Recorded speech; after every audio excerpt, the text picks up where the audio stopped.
ցավոք սրտի մի անշնորհք հոգևորականի են գտել, որը կարգալույծ լինելով հանդերձ, այսինքն զրկված լինելով կրոնական արարողություններ, կնունկ, ուղարկավորություն, պսակադրություն, այդ բոլորից ինքը զրկված է։ Այդպես է կարգը։ Հիմա այդ համակարգը այդ կարգով է ապրում։ Ասում եք կարգալույծ եղածը չի կարող կարգալույծ անել մեկ ուրիշի, Նիկոլ Փաշինյանն էր ասում, հետո նույն բանը կրկնում էր Ստեփան Ասատրյանը։ Կապիկությունները, ով դու ես կարգալույծ արել ողորմելի։ Դու ով ես, որ խոսես։ Ես կրկնում եմ, եթե նույնիսկ որևէ բարձրաստիճան հոգևորական թույլ է տվել շեղումներ, դրա համար ինք ունի կիրակնորյա պատարագի գնալու եւ ապաշխարություն վերջի գնալ մեղքերը խոստովանելու։ Քանի անգամ է, եթե ինչ-որ որևէ հոգևորականի վերցնենք, ի տարբերություն մեզնից ամենալավ հավատացյալից մի 100 անգամ ավելի շատ են իրենք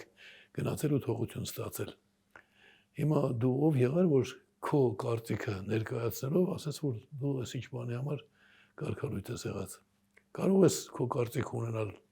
մարդու իրավունքներից է բխում, կարող ես նաև արտահայտել, բայց դրա վրա գործողություններ կառուցելու համար պետք է բացառիկ ամբարտավան լինել, չեմ ուզում ասել ստոր, սրիկա, ճիվախ եւ այլն։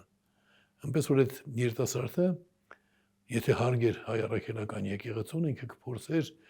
ցավել, եթե բարձրաստիճան որևէ հոգևորական սխալ է թույլ տվել կամ շեղում է թույլ տվել, պիտի ցավես նրա համար, աղոթես, խնդրես